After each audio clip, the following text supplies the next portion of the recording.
Hi, my name is Khleif, and I'm the host of the Lifetime Cash Flow Through Real Estate Investing podcast. And every week I interview multifamily rock stars, and we talk about how they've built incredible wealth for themselves and their families through multifamily properties. So hit the like and subscribe buttons to get notified every Monday when a new episode comes out. Let's get to it. Welcome to another edition of Lifetime Cash Flow Through Real Estate Investing. I'm Khleif, and I am thrilled that you're here. And I know that you're going to get tremendous value from the gentleman I'm interviewing today. His name is Carlos Salguero, and Carlos is kind of an instant success story. In less than 12 months, he went from 0 to 1,000 multifamily doors. And so, we're going to have a lot of fun digging into how that happened. And we've already pre-framed some other topics that we're going to talk about today. Welcome to the show, brother. Thanks so much, Rod. I look up to you so much. You're a legend in this business. So it is my absolute pleasure. Legend in my own mind, maybe, but legend in my own mind, but thank you. So why don't you take a minute and tell a little bit of your story? I know that you mentored under Grant Cardone, and we talked about that. He's a hoot, just a brilliant guy. Yes. But talk about your real estate journey. For sure. I don't know how far back I should go, but I should tell you that I came to the U.S. at 17 years old, first ever in my family to come to the U.S. No friends, no family, no money. I landed in Pueblo, Colorado, of all places. Pueblo, wow, that's my stomp. I mean, Denver's my stomping ground. Now, where did you come from? Forgive me, I wanted to ask that. Quito, Ecuador. Okay, yeah. Wow, okay. Sorry I interrupted. Please continue. So I opened a U.S. map. I lived in the mountains in Ecuador, and I saw the Rockies, and I didn't realize that Pueblo was not in the mountains, but I picked that school, ended up there. Became an engineer, right? I went to engineering school, and I also got a business degree, a master's in engineering and a business degree. And I went to work for Hewlett-Packard for 5 years. Wow. I tried the corporate route. I was born in an entrepreneur family. My mom and dad were entrepreneurs. They were not real estate entrepreneurs. They were entrepreneurs. Yeah. Okay. Yeah. I wasn't sure what you were saying. I was thinking troubadour. Is there a horse involved? Okay. All right, took me a minute. Gotcha. They were entrepreneurs, or they're not? They were. Okay. They were business owners. Okay. And I grew up around in their office, in their shop, running errands, watching them on the phone, making phone calls. Nice. And then I find myself in college. Then I find myself in Hewlett-Packard. That's my professional career. Was this in Pueblo? HP had a plant in Pueblo? No. So after I graduated in Pueblo, I went to San Jose, California. Oh, nice. Okay. Gotcha. They were not hiring in those days. So I ended up being a free intern for 9 months because I wanted my foot in the door. And I thought, that was a good way to get in. Okay. Can I stop you right there? Guys, yeah. There was his first clue of the conversation. Okay. He went intern for free because he knew what he wanted. Okay, sorry. Please continue. No problem. Okay. And I learned that from my dad, by the way. I worked for him for free for forever, just to learn, just to get to know things. So right around that time, that was in the early 2000s. These big corporations were losing people by the throats to the startups in Silicon Valley. Mm-hmm. And, I almost felt like I wanted security. So I started as a free intern. I ended up being a junior engineer. And because everybody was leaving, that created a lot of opportunity to go up fast. So I became an engineering manager for North America Printing within 4 years of being in the company in my 20s. Wow. And then the dot-com bubble pops back in those days in Silicon Valley. So everything compresses. And, we're going to talk about the economy here in a minute, but if you want to talk about tech layoffs, that's a conversation because it's coming full circle again, but please continue. 100%. So a lot of these engineers that left now want to come back. They can't. And HP starts laying off people and they give me 50 pink slips and say, your 100 engineer group, you got to get rid of 50. That was just painful, right? It broke my heart. I felt like a henchman. I didn't know who, when, where. These people had families, mortgages, kids. Yeah. And I had to fire 50 people in my group. Wow. And that lit a fire in me, Rod, to start a business. I knew that there was another way. So I started moonlighting, selling stuff online and figuring out what to do. So I built an eBay business, replaced my income in about 9 months, and I walked away from the corporate world, and that was the last time I worked for an employer. And then that's when the journey started as a business owner. I had some successes, I had some failures, and then I ended up leasing warehouse space for my business, because back in those days I needed to store my boxes and my inventory. And that's when I started learning about real estate, because I was a tenant, a triple net tenant. And I realized, wow, I'm paying for everything. I'm paying for the rent, I'm paying for the insurance, I'm paying for the real estate taxes, I'm paying for the common area maintenance and everything else. I was like, it must be nice to be on the other side of that. And my goal was to buy a warehouse. So I started scouting for a warehouse. I found a 50,000 square feet commercial warehouse here in Denver that I still own today. And I was like, I don't know how I'm going to buy this, but I'm going to figure it out. Ended up getting an SBA loan to get into that. VA? SBA. Oh, SBA. Okay. Loan. Gotcha. Okay. Yeah. I thought you said VA. That's not for a warehouse. Okay. Sorry. Okay. Yeah. So small business administration loan, SBA loan. And that allowed me to put only 10% down.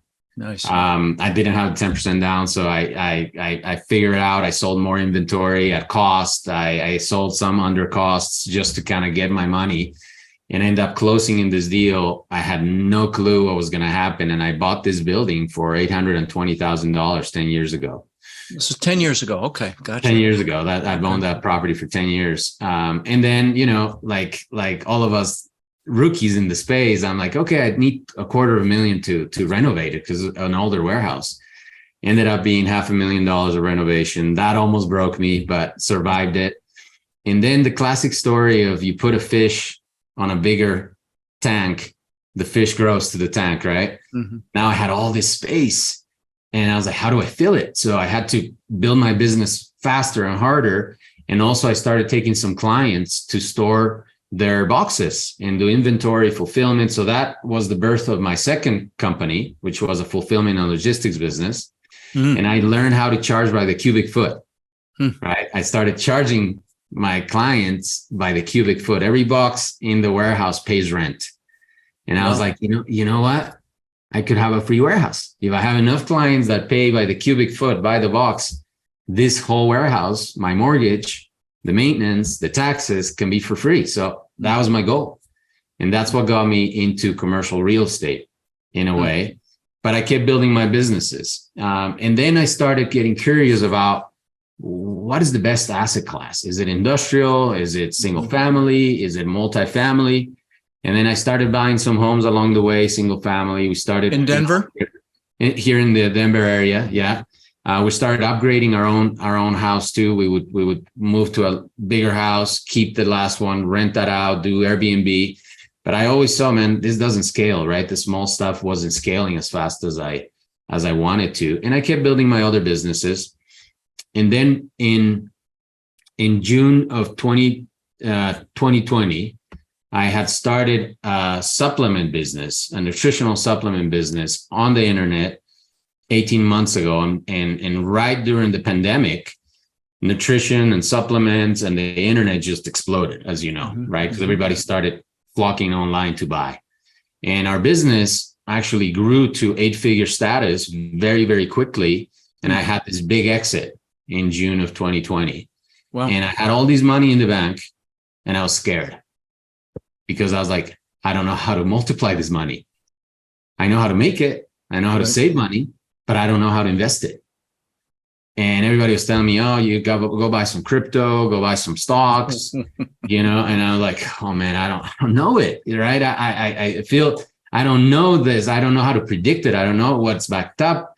I've been always like, when somebody shows me an investment, I'm always like, yeah, but what's behind it, right? What is it backed by?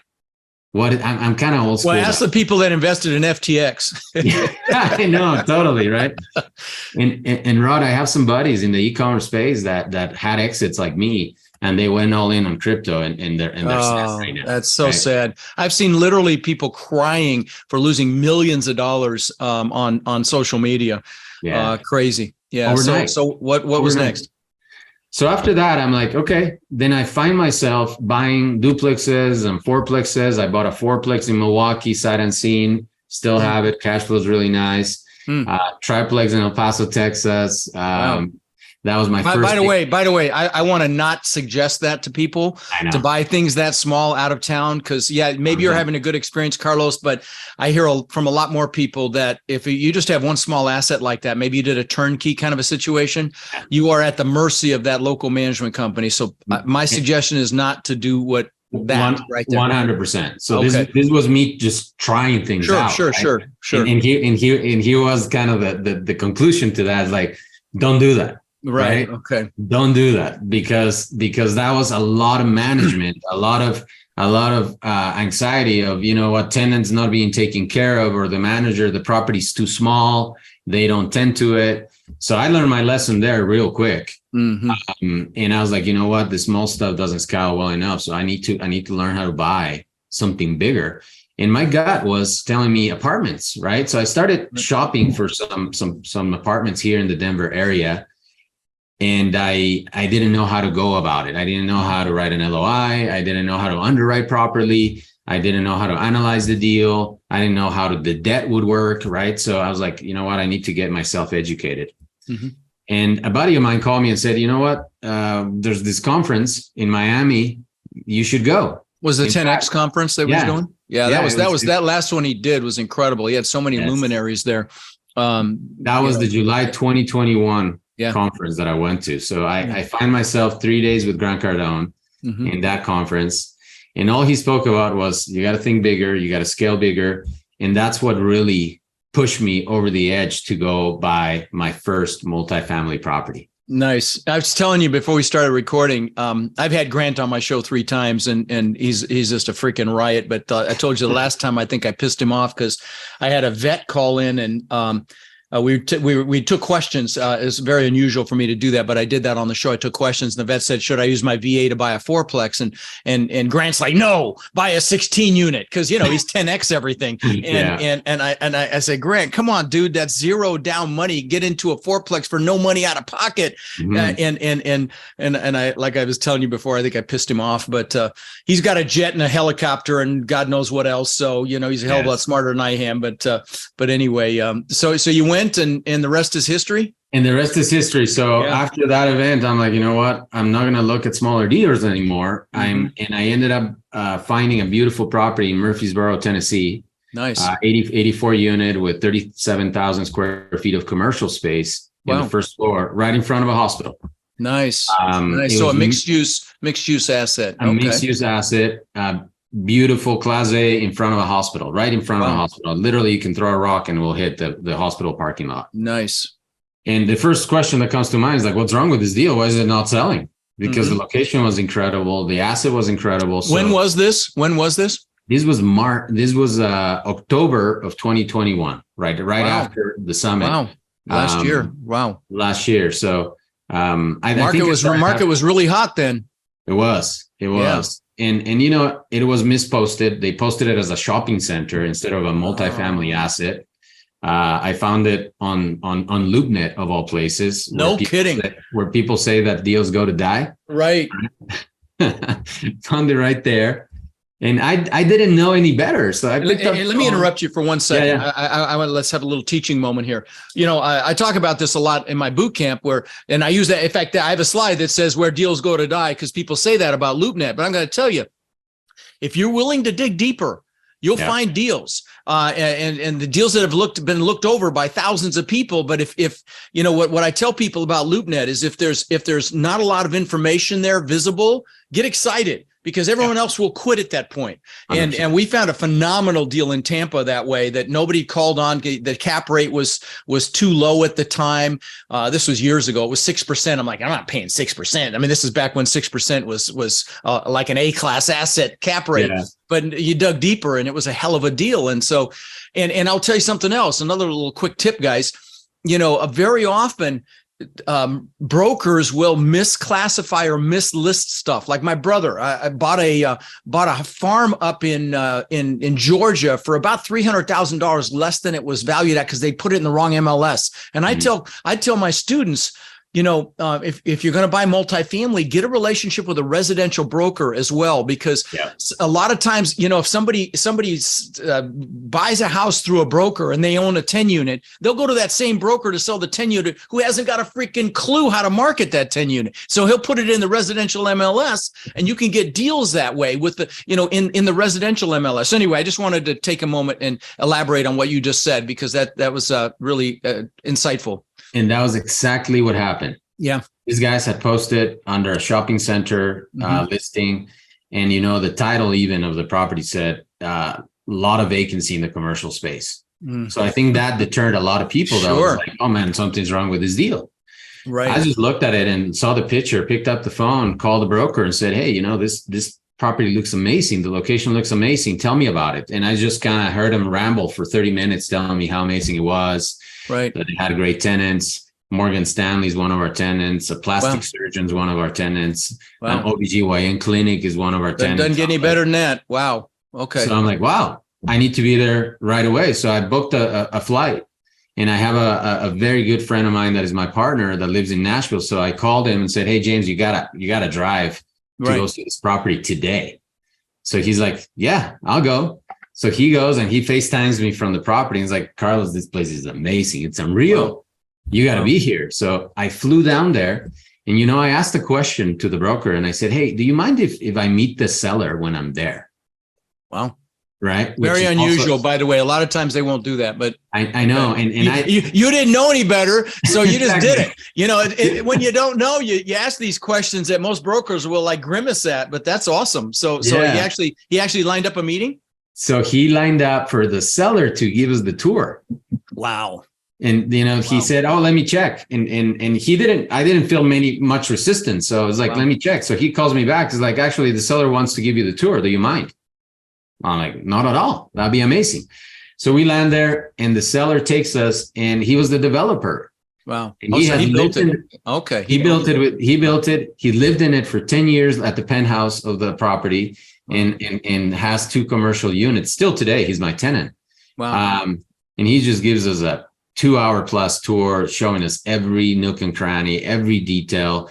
Look at the crown molding, look at the 9-foot doors. These are actual hardwood. It was his baby. Well, what's great about that, the fact that you spent that much time with him is a huge step in the right direction from a negotiation standpoint. So that in itself was a huge deal. Love it. Yeah. So, in my goal, because I'm a businessman, I was like, you know what? I need to build a relationship with this guy. I have limited opportunity to just connect with him. Right. By then he had already looked me up. He knew I was from Ecuador. And, we talked, we didn't talk much about the property other than him showing me, but we talked about our journey together. Right. This 84-year-old man that had been investing in real estate for 60 years, has all the money in the world, right? Hundreds of thousands of acres in Tennessee, millions of square feet of industrial space. This was kind of his pride and joy. Oh, wow. So there was an emotional attachment. Now, let me do another teaching moment here, if you don't mind. Yes, guys, when you deal with a retiree like this gentleman was, like one of the things in my boot camp, I teach seller financing, and that was one of the topics we might talk about today. But I tell people, reach out to owners that have owned for 20 plus years, because they're likely retirees. And what you want to do is you want to focus on the relationship instead of the asset. Focus on seller bonding. I mean, I've done deals where I bonded with an elderly seller for nothing down. I've done deals where I didn't pay a payment for a year because the property needed so much work. I'm like, hey, I need to put the money back into the property. And I didn't make a payment for a year because I bonded with them and they trusted me and it was the truth. And so if you're dealing with an elderly seller like this, Carlos, you must have known it instinctively to focus on the relationship instead of the asset. And then, of course, in this situation where this guy's got an incredible emotional attachment to the asset, then of course you're talking about how beautiful it is and how you can't wait to take care of it and so on and so forth and all of that, right? Yes, 100%. You're so spot on, because I had done deals before where the relationship matters so much. You bet. Right? What do you offer somebody that has all the money in the world? You can't offer them any more money. No. Right? It's all about the connection, the relationship. Yeah. And so I brought a bottle of wine. I had it in the car to give it to the seller because I found out. So I stopped and bought a bottle of wine. Smart. And then I asked the staff though, I was like, hey, I brought a bottle of wine for him. Does he like wine? And they're like, actually, he doesn't drink. He doesn't drink. Oh, good catch. Okay. So I'm like, okay. I gave the bottle of wine to my friend and I told him, what does he like? Oh, he has a sweet tooth. So I was like, we're scrambling to go buy crumble cookies, right? We find crumble cookies online and we bring him a big old box of cookies. And it's like, oh, my favorite cookies. Wow. Right? Nice. So, we just try to find a way to connect. And I think that's one of the things that you said. Yeah. Well, what you did by that is build rapport. And guys, every relationship starts with rapport. Now, women are great at this, like, oh, I love your shoes or your top or whatever. Men are not so much, but you how about those Broncos, right? Whatever you start by building rapport. And that was a great icebreaker to bring a gift like that too. And that also triggered, and we're talking negotiation again, that triggered the law of reciprocity. Yes. Right. So, anytime you give something, there's a, in fact, that actually ties into the conversation we had before we started recording today, Carlos. Okay. If you want to get right down to it, we'll leave that alone, but that's interesting. Anyway, sorry, please continue. So anyways, we get this grand tour. I'm super interested in the deal, put an offer right away, underwrote at, 5% plus cap. We knew we could get a loan right under that. So, the numbers checked out. In fact, I underwrote it so much because it was my first one, Rod. Mm-hmm. I went out and found 5 underwriters because I didn't trust me enough, right? Mm-hmm. And I paid for those services because I was like, you know what? I know that my numbers work, but I just want to get my double checking. So, what I've done in business before is I hire some professionals, got 5 people to underwrite it, compared notes with them. And I said, okay, I think I'm spot on. That's smart. And I went under contract, they, because of the relationship, we had a couple interviews after that with the seller.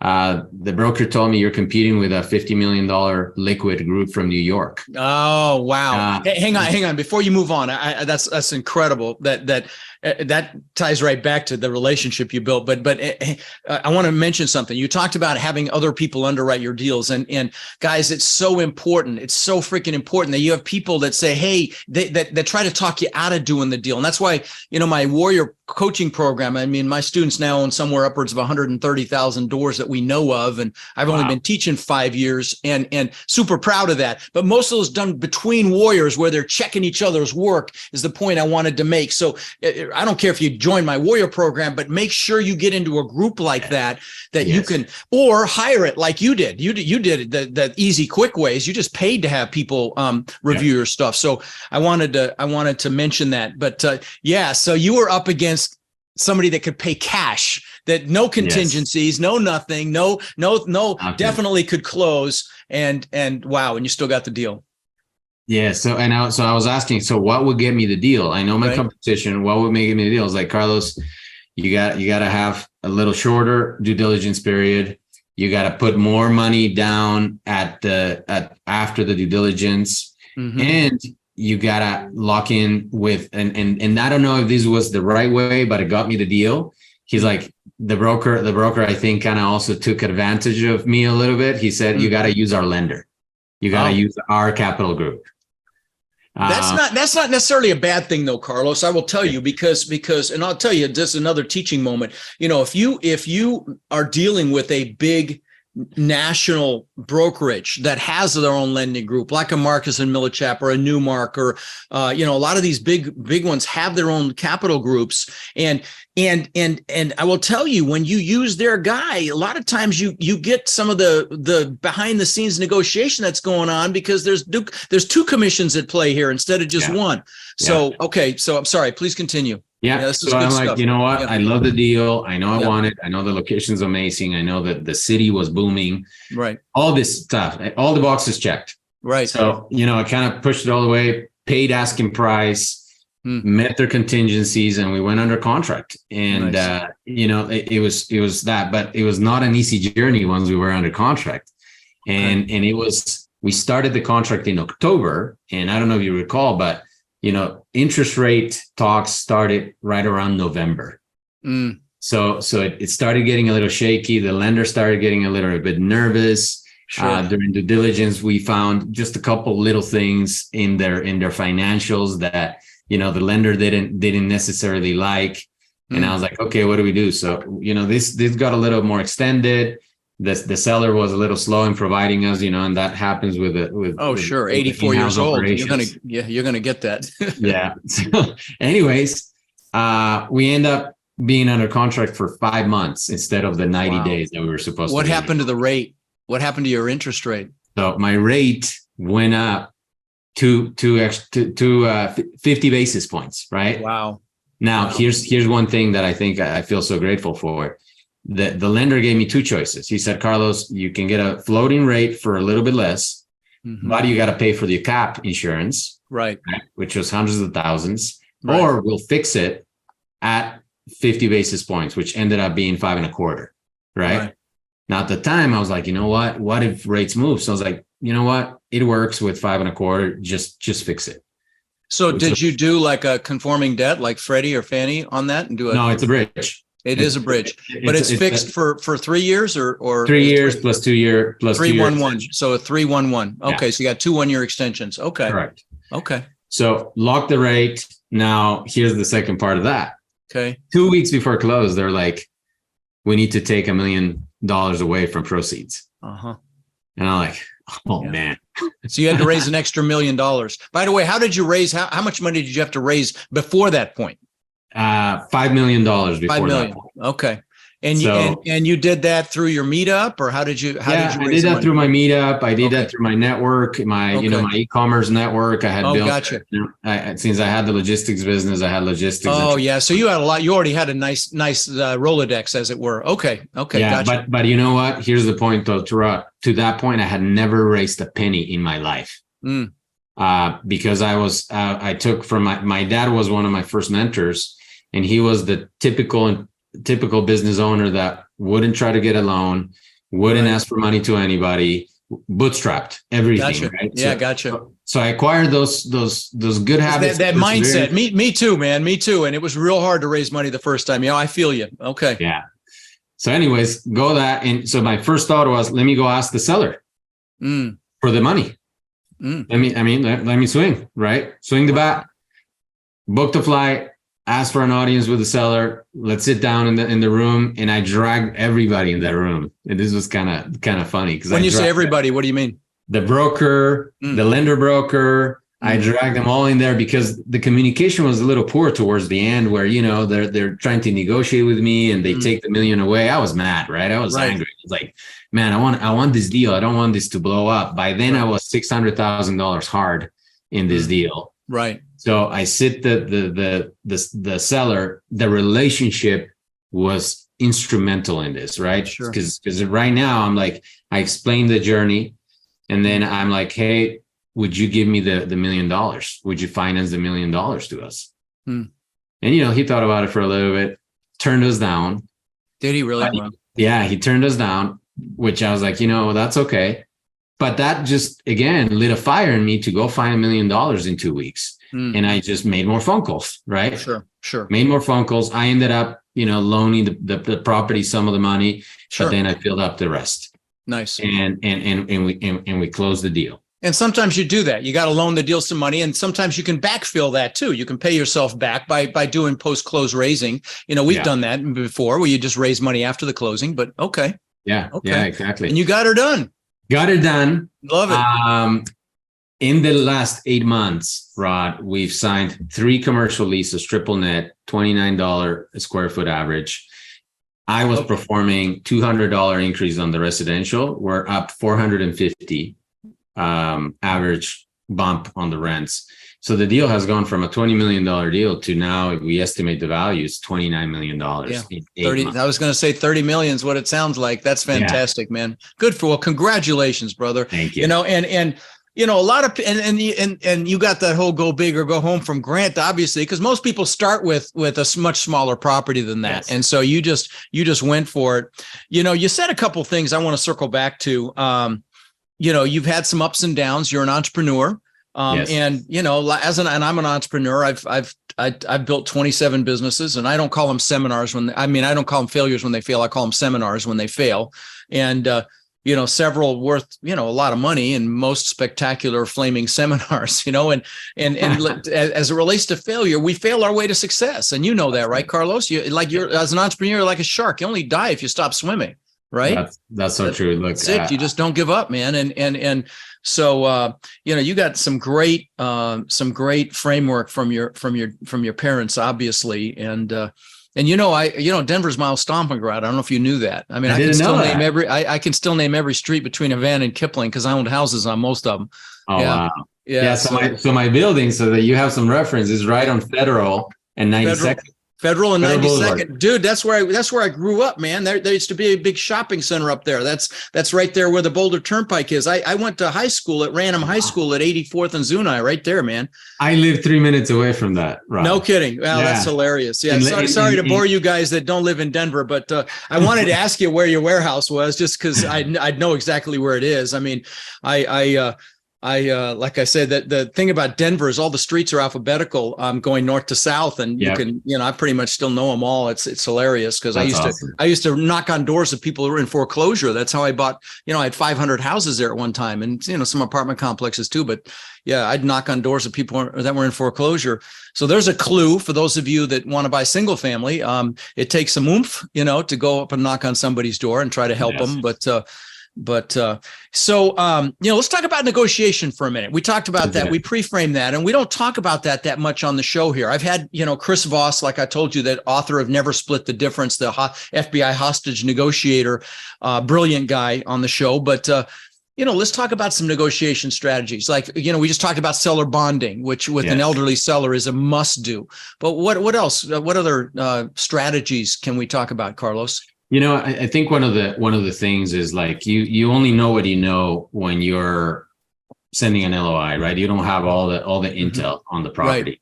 Right. So when you start the due diligence process and you start finding kind of where the hair is at, right? Sure. You start finding some things that maybe the property management company didn't take care of. Maybe your financials are not the same that you were presented before.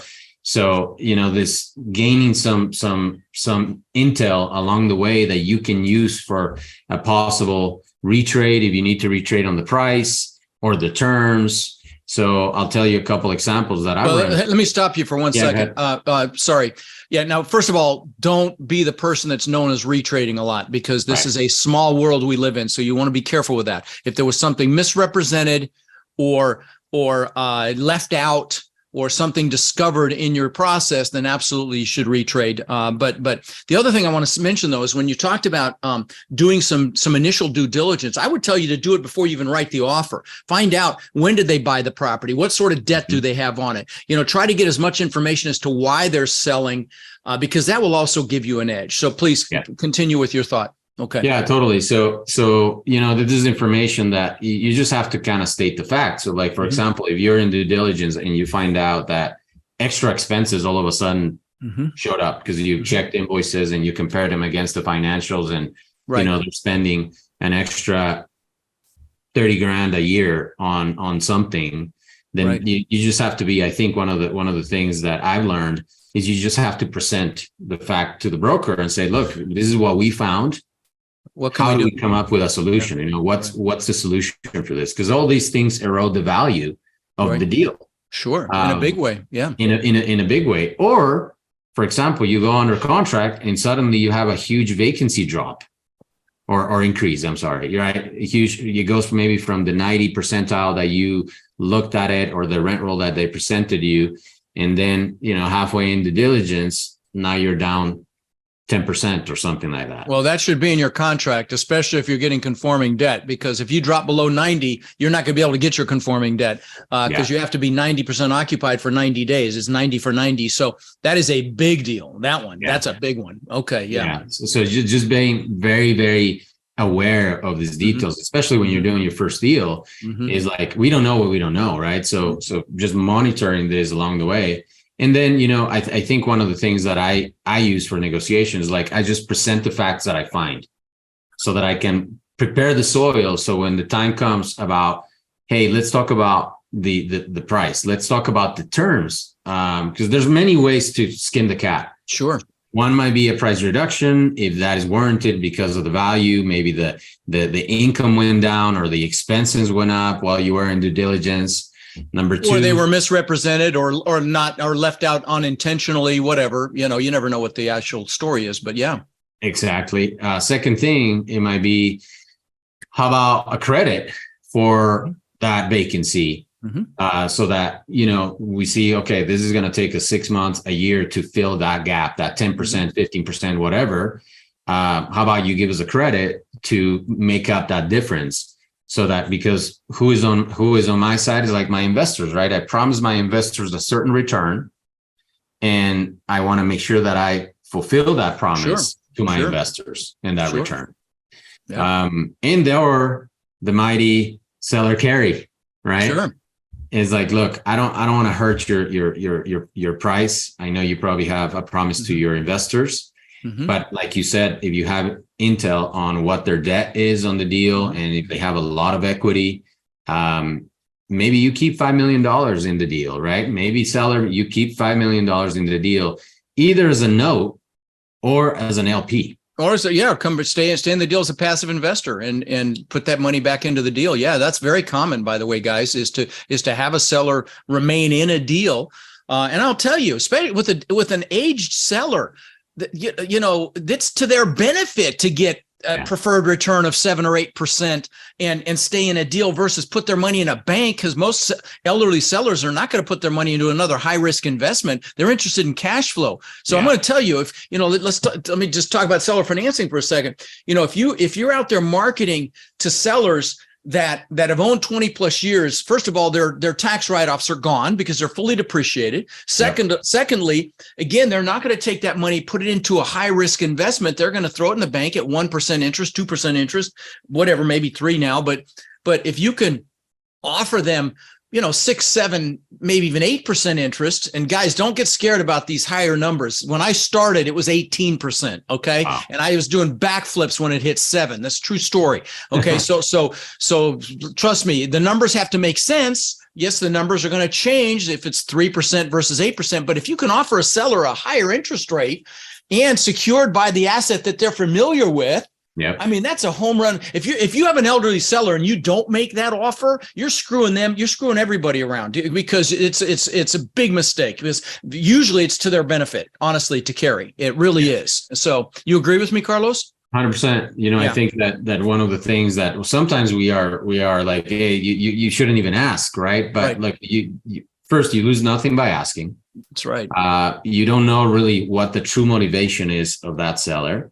And I think you need to continue to ask the broker, hey, why is he selling again? Why is he selling? Because the broker will try to posture and say, oh, they don't need to sell. Right. Oh, yeah. They always say that. Sure. Yeah, sure. They don't need to sell. They have one agenda, and that's to get that property closed for as much money as they can. And they will, there's a lot of BS that comes around in that environment, just so you know. Yes. Yeah. And I think one of the things that I always say is, look, don't make it adversarial, right? With a broker.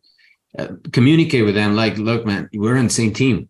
Yeah. Our objective is to close this deal. Take it to the closing table.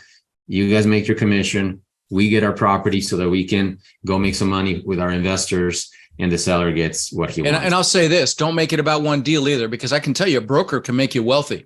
Okay. Yes. And you take care of that broker, you do the right thing. And I'm going to tell you who they're going to send the next great deal that they've got to. And it happens all the time in this business. Okay. So don't be a one-hit wonder with one deal and screw the broker thinking you're smart because you beat them up on something. That's a huge mistake in this business. Yes. So, okay. Yeah. And when you ask for something, always give something back. Yeah. Right? Yeah. That's a negotiation strategy. You always, give and take on that. Yes. I'll tell you guys one that I learned. This is one I put out on social from time to time, but here's a strategy is you ask a seller, if you're talking to a seller, and I learned this from a guy named Ron LeGrand years ago. He was a real estate coach anyway, he taught this, and he's like, so you tell the seller, if I could pay you all cash and close right away, what's the least you'd take? And then regardless of the answer, you when they give you an answer, you go, something like that, like a flinch, and say, is that the best you can do? Uh-huh. And even if that original answer makes you want to grab a contract and throw a pin in their hand, you always say, Is that the best you can do? And I can tell you that question has made me millions. Okay. Wow. And I'm not exaggerating. Especially in the single family space where you're dealing directly with a seller. In the commercial multifamily, it's unusual what Carlos did to actually get in front of a seller. That's not as common. It's harder. Let me just say that it's harder. But no, this is good. Well, listen, I am out of time, but Carlos, it's been a real treat, brother. And I know I'm going to see you later tonight, but yes, really enjoyed this conversation. And I look forward to staying in touch with you, my friend. Thanks so much, Rod. Appreciate you. I appreciate what you've done. Thank you. The path that you've paved for many of us. Thank you, with your hard work, with your learnings. Look, I feel incredibly grateful and privileged that I get to follow people like you that have had the successes, but also that you made mistakes that now we don't have to go make again. Big ones. So, thanks so much. Thank you, brother. No, I appreciate your kind words, my friend. I'll see you later tonight. Rod, I know a lot of our listeners are wanting to take their multifamily investing business to the next level. Now, I know you've been hard at work helping our Warrior students do just that using our ACT methodology, which is awareness, close, and transform. Can you explain to the listeners how they can get our help? You bet. Guys, we've been going nonstop for 3 years, building an amazing community of like-minded people. And our coaching students, which we call our Warriors, have had extraordinary results. They've purchased thousands and thousands of units. And last year, we did over 1,000 units with our students. And we're looking to grow this group and take it to the next level. We're looking for people who want to follow a proven framework that's really step by step and then leverage our systems and network to raise equity, to find and close deals, and to build partnerships nationwide. Now, our Warrior community is finding success in any market cycle. So if you're interested in finding out more about how you can become more of our incredible network and take advantage of the incredible opportunities that are coming very soon, apply to work with us at mentorwithrod.com or text CRUSH to 72345 and we'll set up a call so you can check us out and we can check you out. That's mentorwithrod.com or text CRUSH to 72345.